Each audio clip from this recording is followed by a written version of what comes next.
terima kasih kepada panitia penyelenggara dari LBH Swastiastu. Assalamualaikum warahmatullahi wabarakatuh. Salam sejahtera yang dari bagian hukum Kota Denpasar yang kebetulan pada siang hari ini bisa bergabung bersama kita.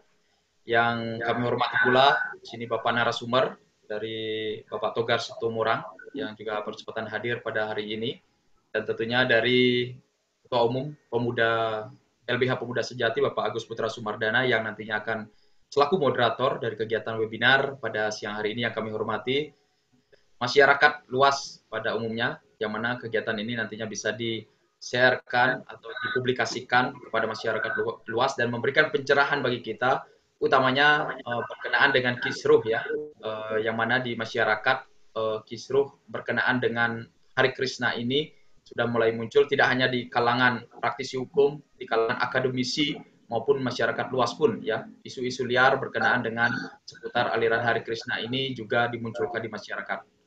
Makanya atas Asung Kertawara Nugraha, puji syukur ya Tuhan Yang Maha Esa, kita bersama-sama bisa berkumpul dipertemukan melalui media Zoom ya dalam kegiatan webinar kali ini yang mana oleh LBH Pemuda Sejati kegiatan webinar yang pertama ini dan nantinya akan continue ya mengambil tema Hari Krishna dalam perspektif hukum dan hak asasi manusia. Kami persilakan kepada Bapak Moderator Bapak Agus Putra Sumardana, Sarjana Hukum. Terima kasih kepada sebelumnya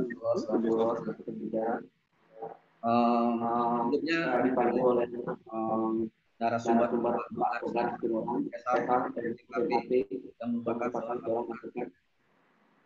dan orang pemerhati kebijakan ini.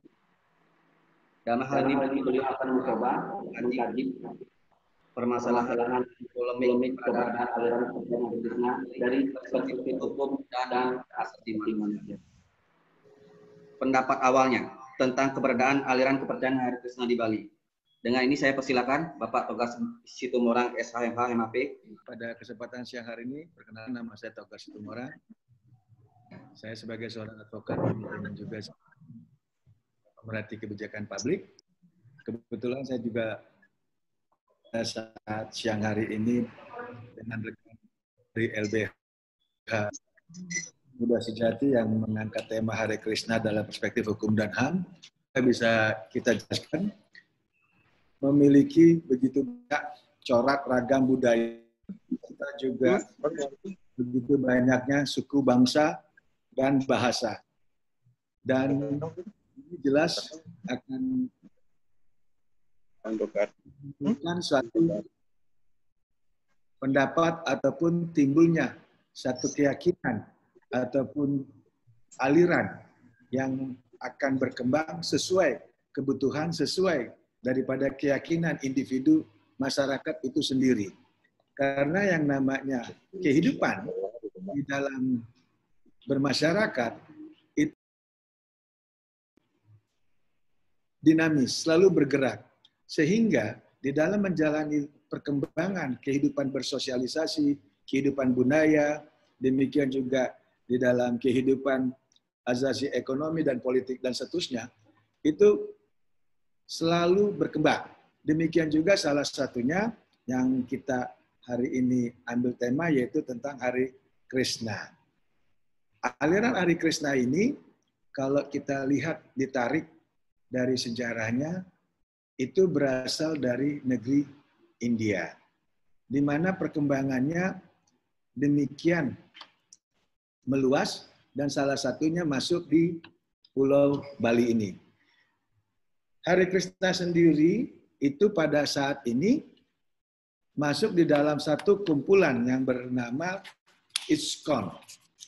Dan ISKCON itu terdaftar di Kumham, di mana waktu itu terdaftar dengan nomor 1230 DJ 6 Romawi BA 00-07 2019. Nah, di dalam perjalanannya, Hari Krishna di Bali itu banyak sekali adanya pertentangan ataupun penolakan. Tetapi dalam hal ini kembali, kita tidak melihat atau tidak berbicara tentang pertentangannya ataupun penolakannya. Karena kita kembalikan kepada hakikatnya bahwa keyakinan ataupun kepercayaan ataupun agama itu adalah hak otonomi. Dan itu telah diatur oleh Undang-Undang Dasar kita, yaitu Undang-Undang Dasar 1945. Demikian juga termaktub di dalam Pancasila, tepatnya di sila pertama, ketuhanan yang Maha Esa. Dan untuk di dunia sendiri itu diatur di dalam Undang-Undang Human Rights yang dideklarasi oleh PBB pada tanggal 10 Desember 1948. Jadi menurut saya sebagai seorang advokat dan pengamat kebijakan publik, ini perkembangan Hare Krishna itu sendiri tergantung bagaimana kita menyikapinya. Selama itu kita anggap tidak ada timbulnya satu hal-hal yang memang di luar aturan tatanan hukum yang berlaku, itu tidak dimasalahkan. Tetapi kalau memang sudah ada dugaan-dugaan bertentangan ataupun bahkan menimbulkan satu konflik, rasa tidak aman, rasa tidak nyaman, dan membuat rasa hal-hal yang memang akan membuat gaduh, ini kita harapkan di sini harus ada peranan daripada pemerintah setempat. Dalam hal ini, baik itu gubernur, baik itu ahli agama, demikian juga masyarakat lainnya. Itu yang sementara yang bisa saya sampaikan di awal, di mana dari Lembaga Bantuan Hukum Pemuda Sejati ini mengangkat Hare Krishna perkembangannya di Bali. Mengajukan pertanyaan atau pernyataan, silakan. Madewi Prapratistita dari advokat. Dikit yang mau bertanya kepada Bapak narasumber Pak Togar Situmorang. Niki Pak, sedikit kita sharing aja nih ke Pak ya. Mungkin yang juga kurang wawasan atau apa, mungkin nanti tolong dilengkapi. Jadi gini Pak, menyimak dari perkataannya Bapak Togar dibilang bahwasannya Hare Krishna itu berdiri di India nih ke Pak. Nah, ini saya kan cari sejarah dari Hare Krishna itu sendiri di beberapa sumber, salah satunya di Wikipedia. Itu dikatakan di sana bahwasanya Hare Krishna itu dia berdiri di New York City. Di New York City dengan gerakan pertama kali namanya Hindu Gaudiya Vaishnava yang didirikan oleh Bhaktivedanta. Jadi ini sebenarnya Hare Krishna ini yang menjadi pertanyaan itu dia berdirinya di India apa di New York? Itu satu.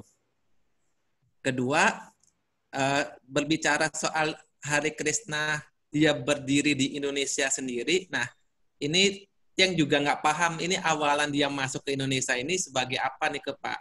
Karena setahu tiang, menilik dari sejarah, kalau tidak salah ya nih ke Pak Ampura, tolong dilengkapi, dari zaman Orde Baru itu Pak Presiden Soeharto pernah membuat suatu aturan itu di Kejaksaan Agung kalau nggak salah mengenai pelarangan Hare Krishna. Nah kalau tidak salah itu ada itu Pak aturan Jaksa Agungnya itu yang lupa nomor berapa, mohon dilengkapi. Pokoknya kalau tidak salah itu di aturan Jaksa Agungnya itu ada suatu pelarangan ajaran Hare Krishna yang bertentangan dengan undang-undang kalau nggak salah itu isinya di kejaksaan, di aturan kejaksaan itu bahwa Hare Krishna itu bertentangan dengan undang-undang PNPS tahun 1965.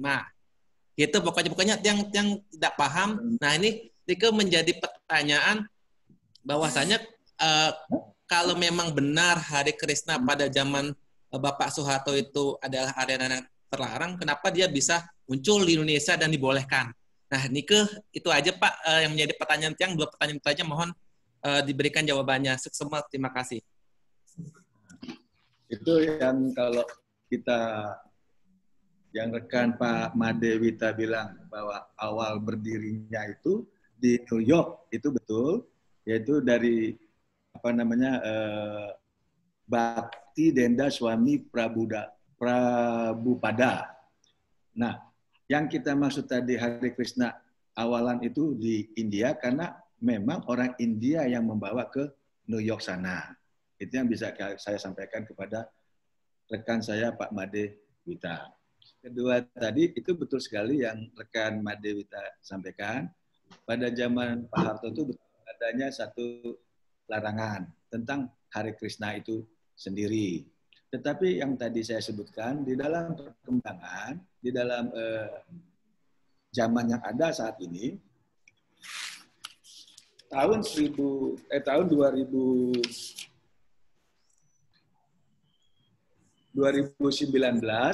itu mereka sudah melebur di dalam satu perkumpulan yang namanya Perkumpulan Internasional Society for Krishna Consciousness. Istilahnya yang lebih terkenal namanya ISKCON. Nah, itu yang saat ini masih ada di Indonesia. Itu yang bisa saya sampaikan. Kalau aturan undang-undang kejaksaannya masih berlaku, Pak, sama undang-undang PNPS 1665-nya, Pak? Larangannya kan itu termaktub di dalam undang-undang di aturan di Kejaksaan Agung tahun 1984. Nah, sampai saat ini sendiri larangan tersebut kan memang belum dicabut. Nah, memang kalau kita mengacu kepada undang-undang yang larangan dulu yang tahun 1984 itu sendiri, Hare Krishna sendiri memang sudah sempat dilarang. Itu betul sekali rekan Made. Berarti belum dicabut nih ke Pak aturan dari Undang-Undang PNPS 65 sama Undang-Undang aturan kejaksaannya nih belum dicabut ya ke Pak? Belum dicabut sampai saat ini, betul. Berarti menjadi kebingungan tiang Pak, tiang juga awam hukum nih ke Pak. Kok bisa undang-undang sama kejaksaannya masih berlaku, tapi kok dibolehkan? Yang dilarang oleh kejaksaan itu kan tentang Hare Krishnanya itu sendiri. Tetapi Hare Krishna itu sendiri sekarang kan mereka tidak ada. Yang ada saat ini adalah ISKCON atau Perkumpulan Internasional Society for Krishna Consciousness. Itu yang terdaftar di Kumham dan terdaftar di Kementerian Agama Republik Indonesia. Itu. Berarti udah berubah jadi ISKCON, terus udah disahkan di Kemenkumham sama Kementerian Agama nih ke Pak? Ya, sudah ada itu. Oh, nggih. Krishnanya sendiri memang masih sampai saat ini kan memang jelas itu dilarang dan belum ada pencabutan. Ya, saya persilahkan. Izin. Apa yang menyimak tadi yang ada pertanyaan tadi dengan Pak Made, Pak ditanggapi oleh narasumber. Di sini dia coba menggarisbawahi dan bertanyalah gitu terkait sebenarnya yang bisa disebut baiknya itulah sampradaya sebenarnya sih. Kalau Hare Krishna terlalu gitu. Kalau sampradaya kan sifatnya secara umum gitu, karena dia bersifat perguruan itu selalu dia. Di sini kan jadi polemik kan surat SK keputusan Jaksa Agung. Kalau kita menelisik dari surat SK itu kan tidak ada konsekuensi hukumnya, Pak. Tidak ada konsekuensi hukumnya terhadap SK itu kecuali peraturan atau undang-undang. Setahu tiang gitu, tidak ada konsekuensi hukumnya kalau ada tindakan hal-hal yang melanggar terkait SK itu. Tidak ada yang konsekuensi hukumnya terhadap SK itu, kecuali peraturan, undang-undang, dan PP dan sebagainya. Terus HK ini kan sudah legal standingnya kan sudah sah. Menurut hukum, baik Dirjen Kementerian Agama sudah mengeluarkan tahun 2019, Menkumham 2015 dan 2019 ada, PHDI ada, apa lagi ya? Lengkap lah. Nah, yang sekarang yang jadi permasalahan kan SK Jaksa Agung itu tahun 1984 yang digoreng-goreng gitu kiri kanan katanya apa namanya melanggar hukum lah, sesat lah gitu. Di situ kan yang dilarang kan peredaran buku gitu, terkait buku-buku terkait ya buku Prabhupada atau Hare Krishna. Tetapi Yang tahu dia mungkin sempat baca-baca juga dengar. Semenjak tahun SK itu kan keluar 2008, tahun 84. 2010 kan MK sudah mematahkan SK 84 itu. Dia secara otomatis mematahkan. Tidak berlaku lagi karena dianggap apa ya? Jaksa Agung tidak punya wewenang lagi untuk melarang atas keputusan dari MK tahun 2010 ya kalau nggak salah itu. Dia otomatis dia mematahkan. Tidak lagi berlaku SK itu. Sementara undang-undang sudah menjamin. Undang-undang nomor 29 itu sudah jelas sudah menjamin. Negara menjamin.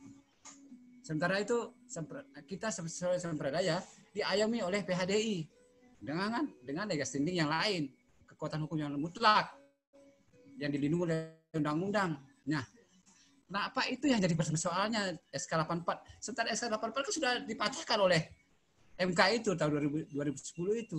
Nah, itu nanti dibuka-buka lagi.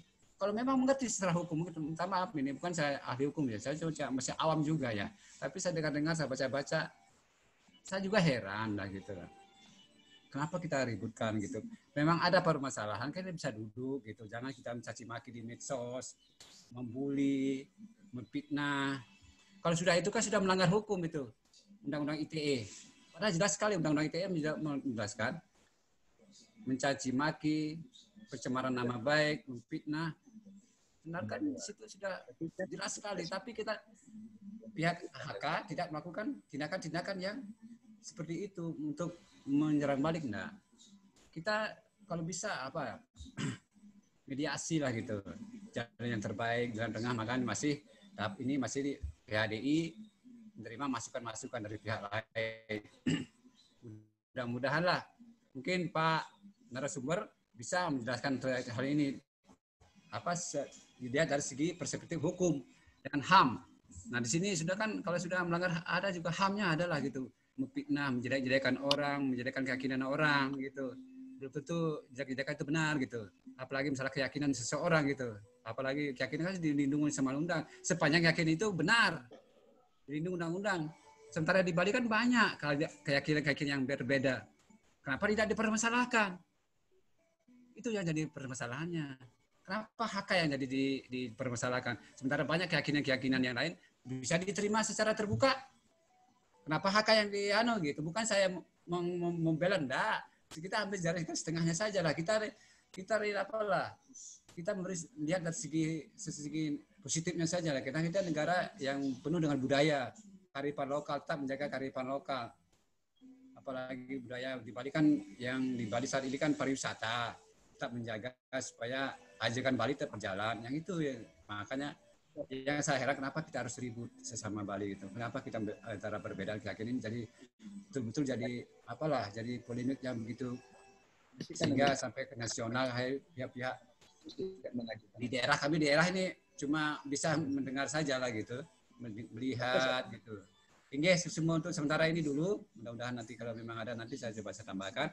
Nah, terima kasih banyak Pak Moderator, mudah-mudahan ada tanggapan dari Pak narasumber niki. Sudah langsung dia mohon maaf ya ada yang kurang berkenan niki. Ya, terima kasih. Langsung aja dipersilakan kepada Bang Togar untuk menanggapi Bang pertanyaan dari peserta tadi atau pernyataannya. Apa yang dikatakan rekan dari Kendari itu betul sekali, bahwa kalaupun memang HK tersebut merupakan satu kepercayaan atau satu keyakinan, itu tidak usah dipertentangkan. Ya, saya setuju sekali. Karena hakikatnya bahwa per individu itu kan sudah ada perlindungan dari negara sesuai amanat di Undang-Undang Dasar 45. Yaitu pasal 29-nya jelas bahwa negara itu menjamin untuk warga negaranya meyakini atau memeluk agamanya. Oleh sebab itu tadi betul sekali, yang selama tidak ada pertentangan ataupun tidak ada satu perbuatan-perbuatan hal yang memang ke arah pidana atau ke arah kriminalitas, menurut pendapat saya sih nggak usah jadi satu permasalahan. Justru dengan adanya perbedaan, justru adanya warna, itu menambah banyaknya warna-warna tersebut menjadi indah di dalam satu perbedaan dalam kerangka budaya di Indonesia. Karena bisa kita lihat sendiri di hak asasi manusia, bahwa hak asasi manusia itu sendiri kan ada beberapa bagian, yaitu hak asasi manusia tentang hak asasi sosial budaya, hak asasi tentang hukum, hak asasi tentang ekonomi, politik, dan hak asasi pribadi, serta hak asasi di peradilan. Nah, itu sangat setuju sekali saya dengan pendapat rekan Pak Made Nirjana, selama itu tidak menimbulkan satu aturan yang memang dipertentangkan, untuk apa kita permasalahkan. Demikian yang bisa saya sampaikan kepada moderator rekan saya Agus. Kami juga, Bang, dari Pemuda Sejati selama ini mengamati media sosial ya. Di media sosial itu saya amati banyak kalangan yang ingin, atau ormas Hindu ya, yang ingin membubarkan dari aliran HK ini, Hare Krishna ini. Bagaimana menurut Abang dari sisi hukumnya? Apakah memungkinkan HK ini untuk dibubarkan, Bang? Nah, ini kan jadi satu perspektif yang berbeda. Arti hal ini, apabila dianggap bagian masyarakat tertentu, Hare Krishna itu bagi mereka dianggap dilarang atau merasa dia tidak nyaman dengan adanya Hare Krishna, mereka berhak mengajukan itu kepada jalur hukumnya, yaitu ke Mahkamah Konstitusi untuk mengajukan satu gugatan untuk pembubaran tersebut. Tetapi kembali lagi tadi yang rekan kita Made Nirjana bilang, selama itu kalau tidak ada pertentangan, selama itu tidak ada perbuatan yang mengarah kepada kriminalitas, untuk apa itu jadi suatu dimasalahkan. Berikutnya mungkin ada peserta lain yang ingin menanggapi atau bertanya. Saya persilakan. Saya Ilham dari Jakarta. Menjadi hari kebahagiaan buat kita semua, terutama dari antar beragama. Ya, dari sebagai wartawan dari Koran Metro Indonesia Online, ya tentunya juga menyikapi tentang Hare Krishna ini, salah satunya pada tanggal 22 hari Rabu kemarin, di mana ada salah satu dari PHDI di Bali menggelar rapat, yaitu tentang Hare Krishna ini dan menyikapi Kejaksaan Agung yang nomor 107 itu. Dari hasil rapat yang saya baca melalui media, yaitu rapat yang di kantor PHD Bali Rabu kemarin tanggal 22, ada kalimat yang paling saya miris hati saya, ancam ajaran Hare Krishna sendiri menentang pancayatnya, terutama tentang binatang. Terlebih mereka menyebut ajarannya ke generasi muda dengan menyisir sekolah-sekolah. Ini miris buat saya. Ini salah satu yaitu Ida Bagus Susena dari Ketua Puskor Hindunesia. Jadi saya mungkin ingin menyikapi hal itu. Di sini ada bagian hukum ya, dihadiri oleh bagian hukum. Seharusnya bahwa semua tokoh-tokoh, baik itu tokoh Hindu itu sendiri, baik itu dari tokoh orang-orang yang cukup seperti apa yang dikatakan Imade tadi, nggak usahlah saling gugat-menggugat, bully-membuli. Toh kita di Indonesia ini keberagaman kita untuk saling menyatu dari berbagai agama. Jadi ada hal yang ingin pertanyakan kepada narasumber. Apakah dengan adanya keputusan Kejaksaan Agung itu sudah memang benar-benar dihabiskan dengan kebersatuannya PHDI di Bali, kemudian di bagian hukum sendiri juga dari Denpasar, apakah sudah sejauh mana gitu loh penekanan-penekanan tentang Hari Krishna ini dengan adanya PHDI di Bali ini, sudah sejauh mana penekanan-penekanan hukum yang dilakukan oleh tokoh-tokoh yang ada di Bali. Karena kalau sampai cuman hanya setelah selesai 2-3 bulan adem ayem lagi, nggak ada apa-apa. Kalau tidak disikapi selanjutnya dan tidak disikapi selanjutnya, saya rasa tidak akan mungkin bisa kita bersama dalam keberagaman agama di Indonesia ini. Untuk itu, saya minta kepada narasumber penekanan-penekanan di tentang Hari Krishna ini di Bali, apakah sudah mencapai ke tingkat yang lebih tinggi. Terima kasih. Oke, terima kasih moderator. Bisa saya tanggapi oleh yang dari Jakarta, Pak Ilham. Intinya adalah Undang-Undang Dasar kita ini memberikan kebebasan dalam beragama, di mana jelas pemerintah kita secara resmi mengakui adanya 6 agama. Dan ada beberapa memang betul larangan hukum itu kepada beberapa jenis kegiatan agama tertentu. Terkait yang tadi rekan kita Jakarta, Pak Ilham ya, secara umum pemerintah sampai saat ini masih menghargai kebebasan daripada menjalankan ibadahnya, agama masing-masing. Berlangsung dari pemerintah ada agama ataupun atau kita yang dianggap menyimpang dari agama merupakan apabila pelapor yang yakin itu ada hal yang telah menjalankan daripada kewajibannya.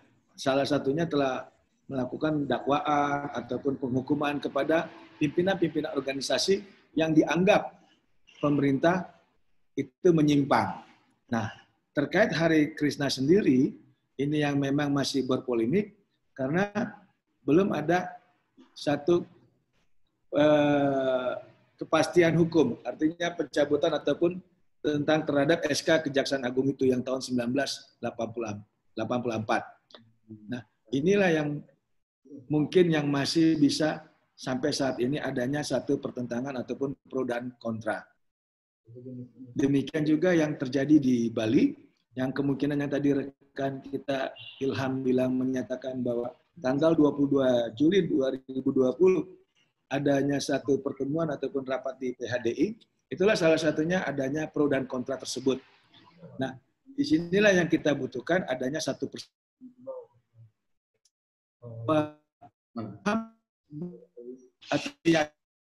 itu per individu itu oleh undang-undang dilindungi oleh aturan hukum yang lebih tinggi yaitu hak asasi manusia.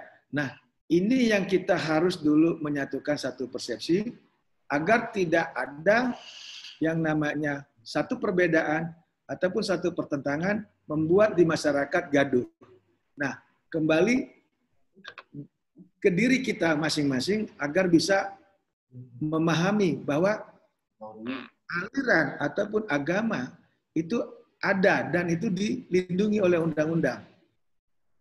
Demikian yang bisa saya sampaikan untuk rekan Ilham. Mudah-mudahan bisa sedikit memberi satu gambaran bahwa apapun pertentangan itu, selama masih bisa kita bicarakan dan masih bisa kita diskusikan atau dimediasikan, itu lebih baik.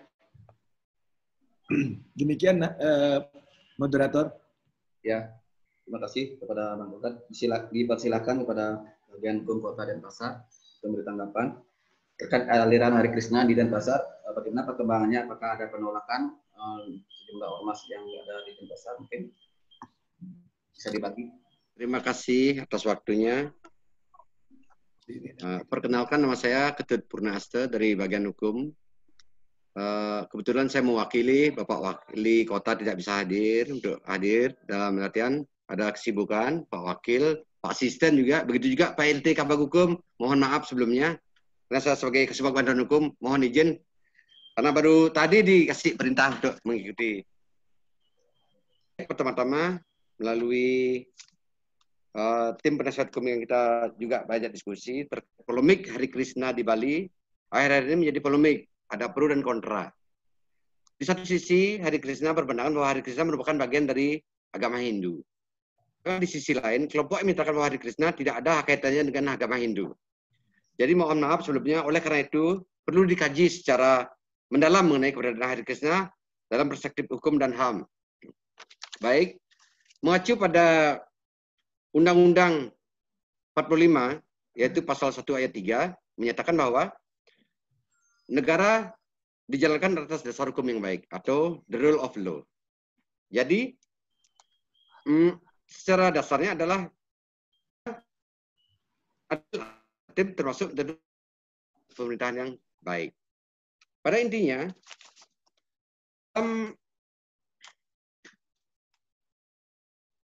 dalam pasal 29 ayat 2 disebutkan bahwa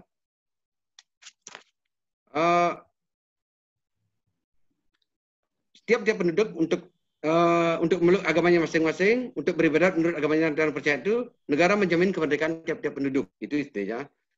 Antara lain yang dipakai dalam acuan dalam aturan adalah pasal 28E ayat 1 Undang-Undang NKRI yang bebas memeluk agama dan beribadat menurut agamanya. Kemudian yang kedua, setiap orang berhak atas kebebasan meyakini kepercayaannya. Namun di sisi lain, kebebasan dimaksud untuk beragama dan memeluk kepercayaannya. Namun di sisi lain, kebebasan dimaksud oleh Undang-Undang 45 tersebut bukanlah bebas dalam arti sebebas-bebasnya. Namun bebas dengan adanya pembatasan yang ditetapkan dengan undang-undang yang dimaksud untuk menjamin pengakuan atas penghormatan atas hak dan kebebasan orang lain. Pembatasan yang dimaksud adalah agar tidak terjadi kegiatan yang menjurus pada tindak pidana, mengganggu ketentraman umum maupun penodaan terhadap agama yang diakui di Indonesia. Di Indonesia, secara resmi di Indonesia mengakui adanya 6 agama, yaitu agama Islam, Kristen Katolik, Kristen Protestan, Buddha, Hindu, dan Konghucu. Pengakuan 6 agama tersebut resmi diatur dalam Ketentuan Penetapan Presiden Republik Indonesia Nomor 1 Tahun 1965 tentang pencegahan, penyalahgunaan, dan atau pedoman.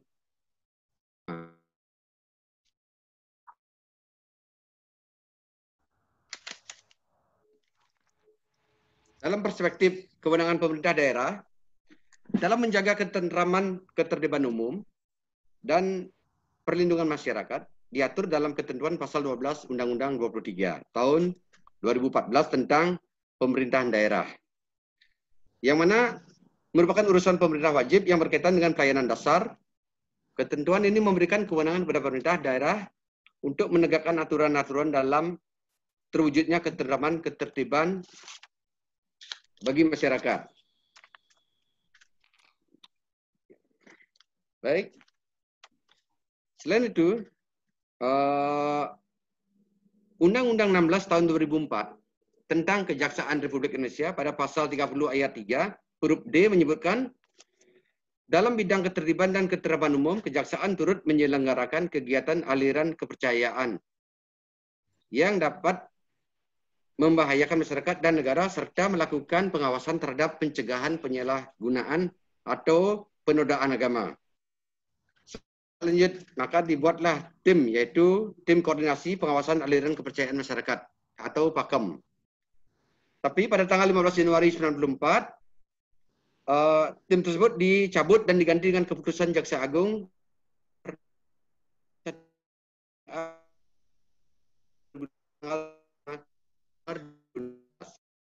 tentang pembentukan. Jadi yang ikut dalam terlibat dalam berdasarkan Direktorat Pengawasan Media Massa, Barang Cetakan, Aliran Kepercayaan Masyarakat dan Keagamaan, Direktorat Jenderal Politik dan Pemerintahan Umum, Kementerian Dalam Negeri, Kepala Badan Litbang, dan Kementerian Agama, Direktur Jenderal Kebudayaan Kementerian Pendidikan, serta TNI, Polri, Badan Intelijen Negara, dan Perwakilan Forum Kerukunan Umat Beragama, FKUB. Baik, dalam pengawasan yang mengarah pada aspek pencegahan dan penegakan hukum untuk terwujudnya keterlibatan, pengawasan dapat dilakukan dengan tindakan preventif. 1. Tindakan preventif dimaksud sebagai usaha pencegahan yang bersifat aktif, ofensif, sehingga dapat dihindarkan dan dicegah terjadinya kasus-kasus yang berimplikasi negatif dan ditimbulkan oleh aliran kepercayaan dan keagamaan. Kemudian, itu menangani kasus terjadi, membatasi atau mengeliminir akibat atau risiko yang dapat dengan sama dengan selanjutnya ambil tindakan oleh tim Pakem. Kedua, tindakan sosial yaitu penundangan yang dilakukan. Sudut pandang hukum bukan keberadaan Hari Krishna yang merupakan aliran keagamaan tidak dijamin oleh konstitusi karena yang dalam ketentuan pasal 29 ayat 2 negara menjamin kemerdekaan penduduk untuk memeluk masing-masing dan menurut agamanya dan kepercayaan itu. Jadi berdasarkan pemahaman di atas dapat dipahami keberadaan Hari Krishna sebagai sebuah aliran dapat dipandang hukum atau bukan merupakan salah satu agama yang diakui di Indonesia dan bukan juga merupakan penghayat kepercayaan sesuai dengan adat budaya leluhur yang ada di Indonesia. Dalam rangka berpotensi yang saya sampaikan untuk sementara kurang lebihnya mohon maaf apabila ada kesalahan atau perbuatan yang tidak sengaja. Om Santi Santi Santi Om.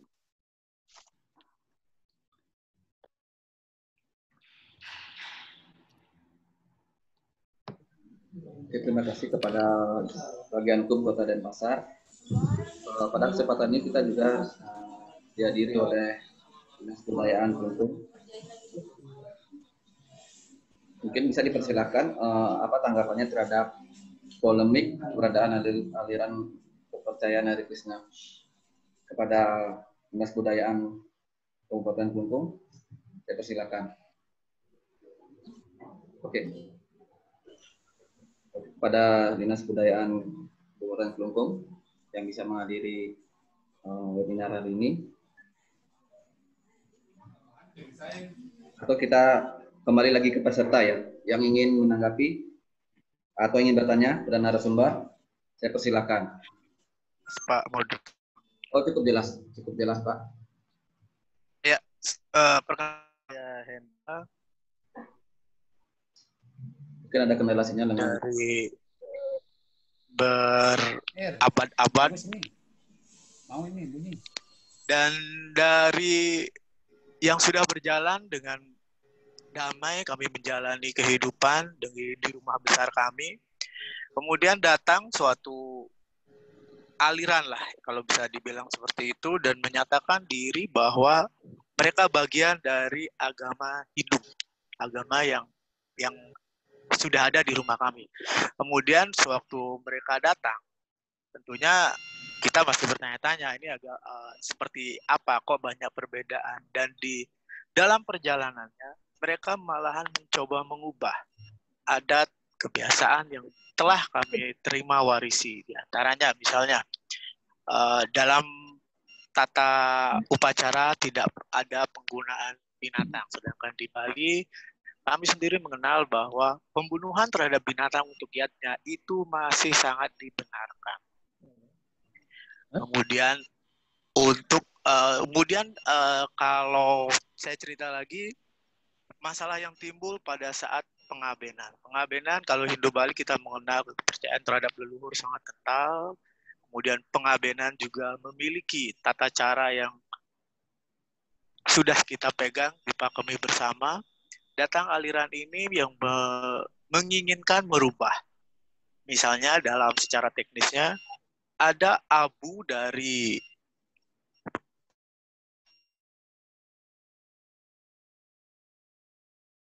dalam di aliran ini menginginkan bahwa abunya itu diambil kembali dan akan dilarung di Sungai Gangga. Nah, bagi keluarga besar pihak yang diaben tentu tidak menerima karena merasa bahwa itu menyalahi aturan yang sudah dipegang beratus-ratus tahun.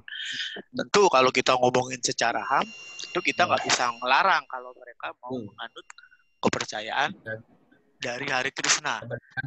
Itu satu. Nah, tentu malahan kembali saya ada pemikiran bagian hukum Kota Denpasar telah menyampaikan alangkah bagusnya jika Hare Krishna itu bisa berdiri sendiri di luar menyatakan bahwa bukan bagian dari Hindu, bahwa mereka adalah aliran kepercayaan seperti itu. Itu poin pertama, Bang. Kemudian poin yang kedua yang ingin saya sampaikan terkait legal standing dari PHDI. Mungkin Abang bisa bantu mencerahkan karena saya ada dari majelis tertinggi dari suatu agama.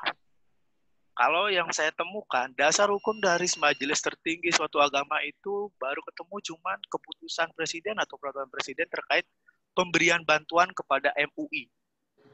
Nah, kemudian setelah saya lakukan penelusuran lagi, Bang, ternyata majelis tertinggi agama MUI itu tidak berbentuk perkumpulan berbadan hukum atau ormas.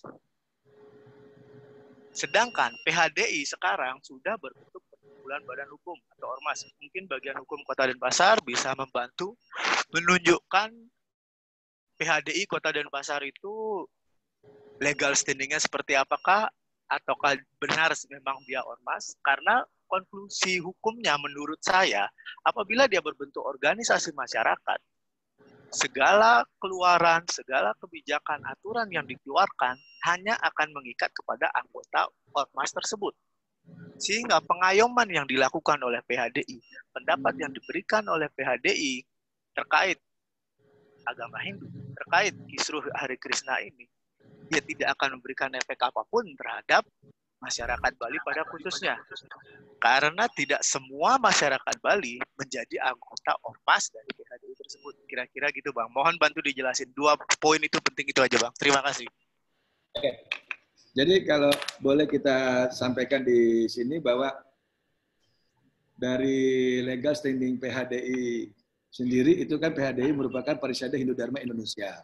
Dan kalaupun terkait tentang Hare Krishna, kalau memang dianggap daripada bagian masyarakat tertentu itu menimbulkan polemik ataupun gejolak, maka PHDI sebenarnya bisa memanggil untuk mengundang dan meminta klarifikasi terkait permasalahan yang ada di masyarakat itu sendiri.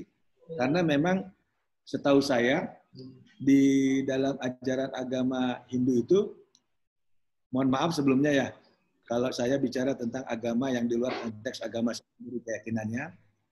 Nah, di dalam ajaran agama Hindu itu sendiri kan ada ada 5 keyakinan, yaitu yang disebut Panca Sarada, 5 dasar keyakinan umat Hindu, yaitu Widi Tatwa, lalu keyakinan terhadap Tuhan, lalu juga ada Atwa Takwa, keyakinan terhadap Atman, dan juga ada Karma Pala, Tatwa, keyakinan pada Karma Pala atau hukum sebab akibat. Demikian juga ada Punarbawa Tatwa, keyakinan pada kelahiran kembali atau reinkarnasi. Serta Moksa Tatwa, keyakinan akan bersatunya Atman dengan Brahman. Nah, jadi kalau keyakinan agama Hindu itu sendiri di ajaran daripada aliran Krishna tersebut ada perbedaan, itu wajib hukumnya dari PHDI memanggil atau membuat klarifikasi kepada orang-orang yang di aliran Hare Krishna itu sendiri. Itu menurut pandangan saya. Demikian yang bisa saya sampaikan, moderator. Ya, Pak, terima kasih, Bang. Oke. Artinya coba menanggapi yang disampaikan sama Kabak Hukum Denpasar ya. Apa? Apa yang disampaikan beliau terkait jadi dari perspektif hukumnya terkait Hare Krishna dan HAM. Di sini saya bisa cuma saya lihat cuma normatif saja lah gitu yang beliau sampaikan. Tidak masuk betul secara hukum. Yang tanyakan dalam hal ini karena beliau berada di wilayah Bali, khususnya Denpasar, yang coba bertanya itu, seandainya kan di sini kan PHDI sebagai majelis tertinggi umat Hindu, seandainya keputusan PHDI ini mengandai-andai saja, mudah-mudahan tidak terjadi. Saya minta tanggapan dari Pak Kabak Hukum. Seandainya PHDI, bisakah dia membubarkan HK gitu? Sementara dia kan secara legal sendiri kan dia tidak bisa membubarkan HK, karena dia secara hukum tidak bisa membubarkan, dia kan cuma mengayomi. Yang bisa membubarkan itu kan lembaga hukum yang ada di Indonesia gitu. Seandainya HK mengikuti permintaan dari 4 ormas ini gitu. Langkah-langkah apa yang bisa diambil kalau dilihat dari segi hukum gitu. Oke, betul sementara ini ampunan nih mungkin ya terlalu panjang lebar ya. Silakan mungkin ada teman-teman atau yang lain silahkan bertanya mungkin. Oke, semua Pak Moderator.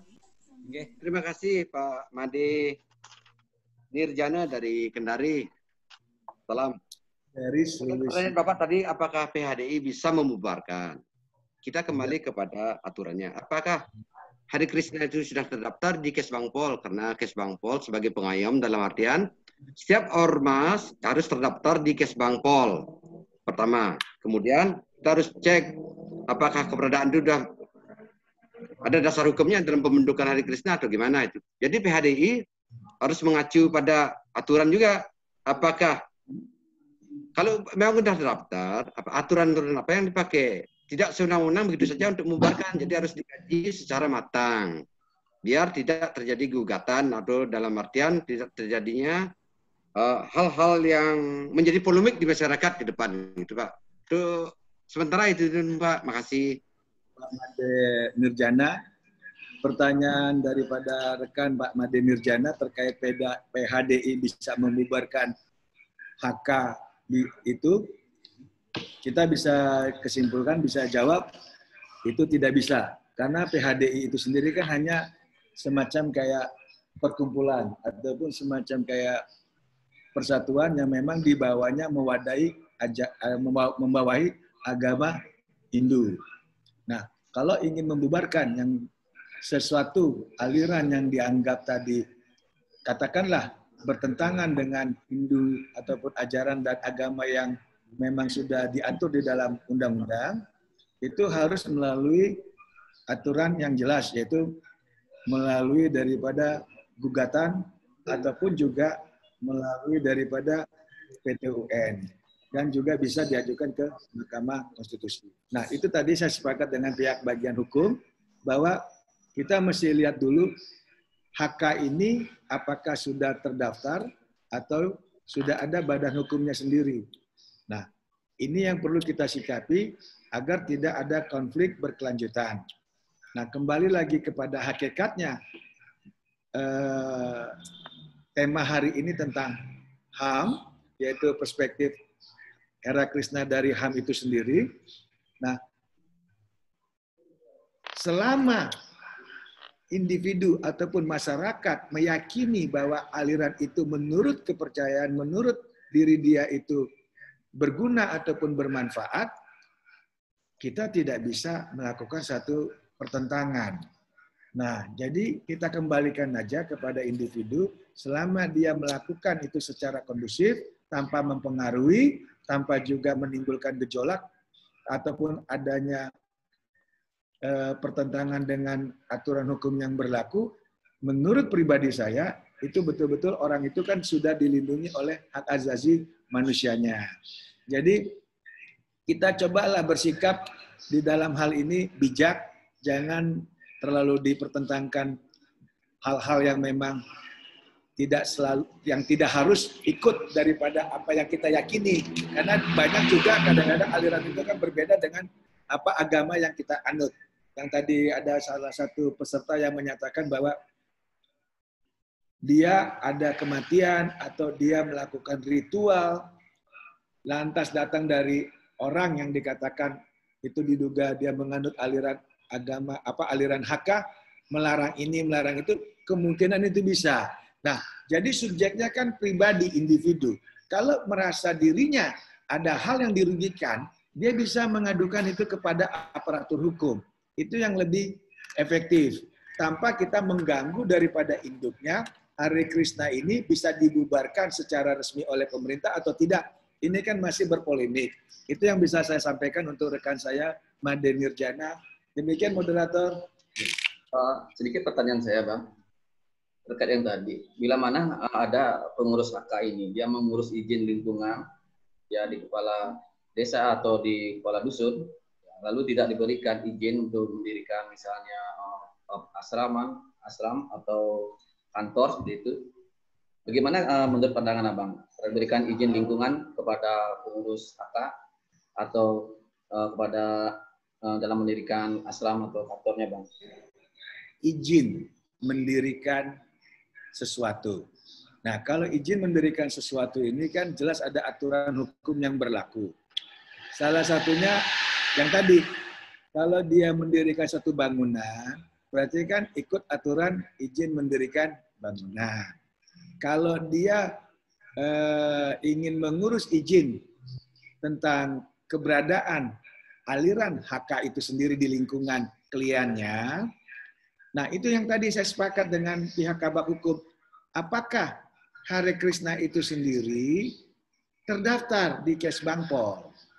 Atau ada aturan daripada Hare Krishna itu sendiri yang memang sudah resmi di negara? Nah, kalau memang itu ada, otomatis dia bisa meminta untuk izin. Karena kenapa? Tadi yang seperti awal kita sudah bicara, bahwa di Indonesia ini kan hanya ada 6 agama ataupun 6 ajaran yang diakui oleh pemerintah, dalam hal ini negara Republik Indonesia. Nah, yaitu tadi yang sudah disebutkan. Jadi kalau di luar itu, sekarang kita lihat HK itu sendiri sudah terdaftar atau tidak. Lantas orang itu sendiri minta izin kepada kepala lingkungan, minta izin terkait alirannya, atau izin mendirikan bangunannya. Ini juga perlu dipertegas supaya tidak ada salah paham. Karena apa? Sampai saat ini juga di masyarakat Hindu untuk di KTP-nya di dalam kolom agama itu kan hanya ada di situ Hindu. Nah, HK ini sendiri apakah bagian daripada Hindu atau tidak? Kalau memang itu bagian daripada Hindu, kembali lagi kepada kebijakan klien desa adat itu setempat sendiri. Apakah menganggap aliran Krishna tidak mengganggu ataupun tidak bertentangan ataupun tidak mengganggu Kamtipmas dan seterusnya, yaitu kebijakan ada di daerahnya masing-masing. Itu yang bisa saya kasih pendapat. Demikian moderator.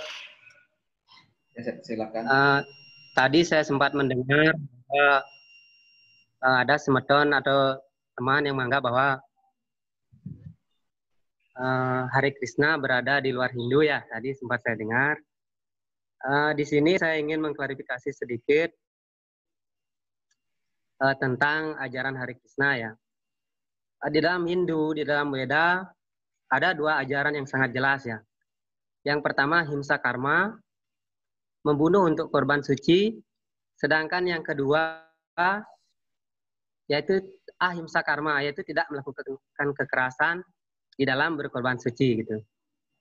Jadi menurut saya Bang ya, bahwa Hare Krishna ini adalah bagian Hindu. Karena kami secara langsung menyampaikan atau melaksanakan ajaran kami berdasarkan Weda, yaitu bagian ahimsa karma, seperti itu.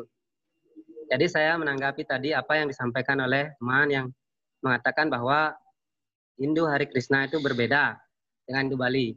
Ini secara mengambil definisi ajaran. Adapun secara Hindu, kami juga Hindu, seperti itu. Itu tanggapan saya. Semoga bisa disampaikan dan diterima. Dan saya juga merupakan salah satu dari teman yang belajar di dalam kesadaran Krishna. Terima kasih. Tadi seperti saya bilang, bahwa Hari Krishna itu sendiri kan ada di dalam bagian ajaran agama Hindu. Nah, kembali tadi, suatu keyakinan itu kan kembali kepada diri masing-masing individu. Artinya, janganlah keyakinan atau pilihan dari warga negara Indonesia, siapapun itu menjadi satu hal yang dipertentangkan, bahkan diperolok-olok, atau bahkan disumirkan, dihilangkan. Marilah kita kembali bahwa selama ajaran atau keyakinan daripada orang itu individu, kita harus hormati, kita harus hargai. Itulah gunanya kita di masing-masing perbedaan suku bangsa, perbedaan bahasa, perbedaan keyakinan, perbedaan agama, yang kita utamakan adalah toleransinya. Selama kita bertoleransi, selama kita menghargai sesamanya, itu sudah merupakan satu keyakinan fundamental, sudah menjalankan pakem yang nomor satu di dalam ajaran agama kita, yaitu apa? Mengasihi sesama. Selama kita bisa mengasihi sesama, itu bagi kita sudah merupakan surga. Berarti kita sudah bisa tentram dengan diri kita sendiri, tanpa kita melihat satu kesalahan, tanpa kita melihat kurang dan lebihnya daripada keyakinan ataupun agama orang lain. Supaya tidak ada pertentangan, supaya tidak ada hal-hal yang memang tidak akan menimbulkan konflik yang berkepanjangan. Itu pendapat saya. Demikian moderator. Di sini saya juga ingin menyampaikan kepada teman-teman semua bahwa Hari Krishna ya pada umumnya selain kami mengasihi sesama, kami belajar ini Bang ya, kami belajar ingin mengasihi sesama, kami juga bahkan belajar bahwa segala sesuatu bahkan binatang pun itu adalah ciptaan Tuhan. Jadi kami berusaha menyayangi, jangankan manusia, bahkan binatang pun kami berusaha karena di dalam tubuh binatang pun ada sang roh seperti itu. Jadi itulah yang kami yakini di dalam Weda pun ada seperti itu, bahwa di dalam hati setiap makhluk hidup, baik itu binatang, baik itu manusia, juga ada Tuhan. Jadi hanya itu yang saya bisa tambahkan, Bang. Terima kasih. Semoga Abang dan teman-teman semua bisa kasih solusi dan bisa memahami apa yang kami pelajari.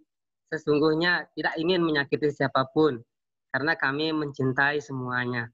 Terima kasih. Terima kasih sudah berpartisipasi dalam acara LBH Pemuda Sejati hari ini. Mengingat keterbatasan waktu, ada banyak pertanyaan melalui chat yang belum bisa saya sampaikan. Saya rasa sudah dapat banyak poin ya seputar hukum dari Abang Tugas Tumorang yang beliau adalah advokat yang kini di Denpasar sudah terkenal ya, sudah semua orang tahu. Saya juga advokat di bawah didikan beliau. Banyaknya materi yang tadi disampaikan oleh narasumber juga kepada peserta mungkin akan disampaikan oleh rekan saya. Eko silakan.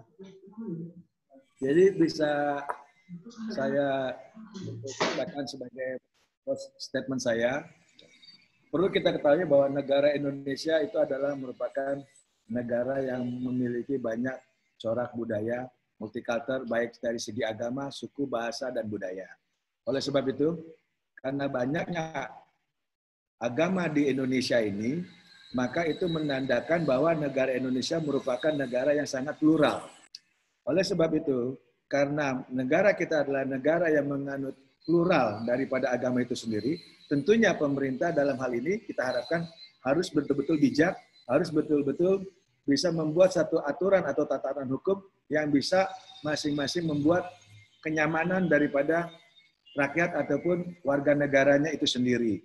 Nah, di dalam konsep negara hukum tersebut, itu bagi Indonesia akan mengatur daripada segala tatanan masyarakat agar intinya bisa mencapai satu tatanan kehidupan yang tertib dan juga bisa memberikan satu kepastian hukum.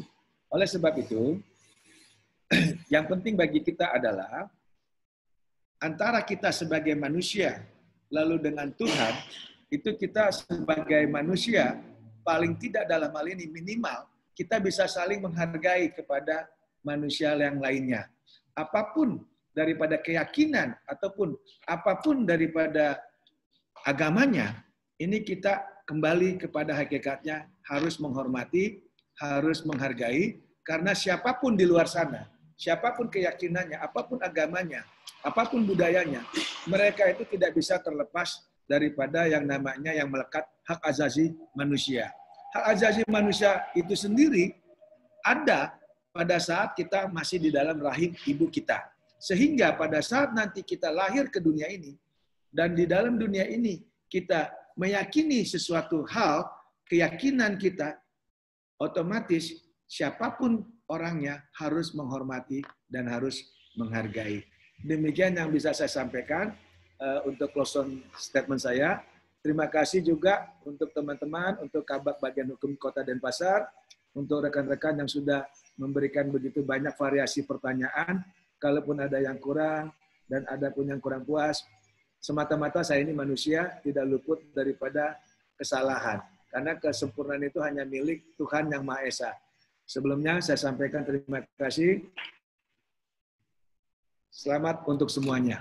Baik, terima kasih ya kepada moderator yang sudah artinya memandu jalannya diskusi pada webinar kali ini yang mengangkat tema yang cukup menarik ya berkenaan dengan Hari Krishna. Jadi terima kasih kepada seluruh peserta dari webinar yang diadakan oleh Lembaga Bantuan Hukum Pemuda Sejati ya.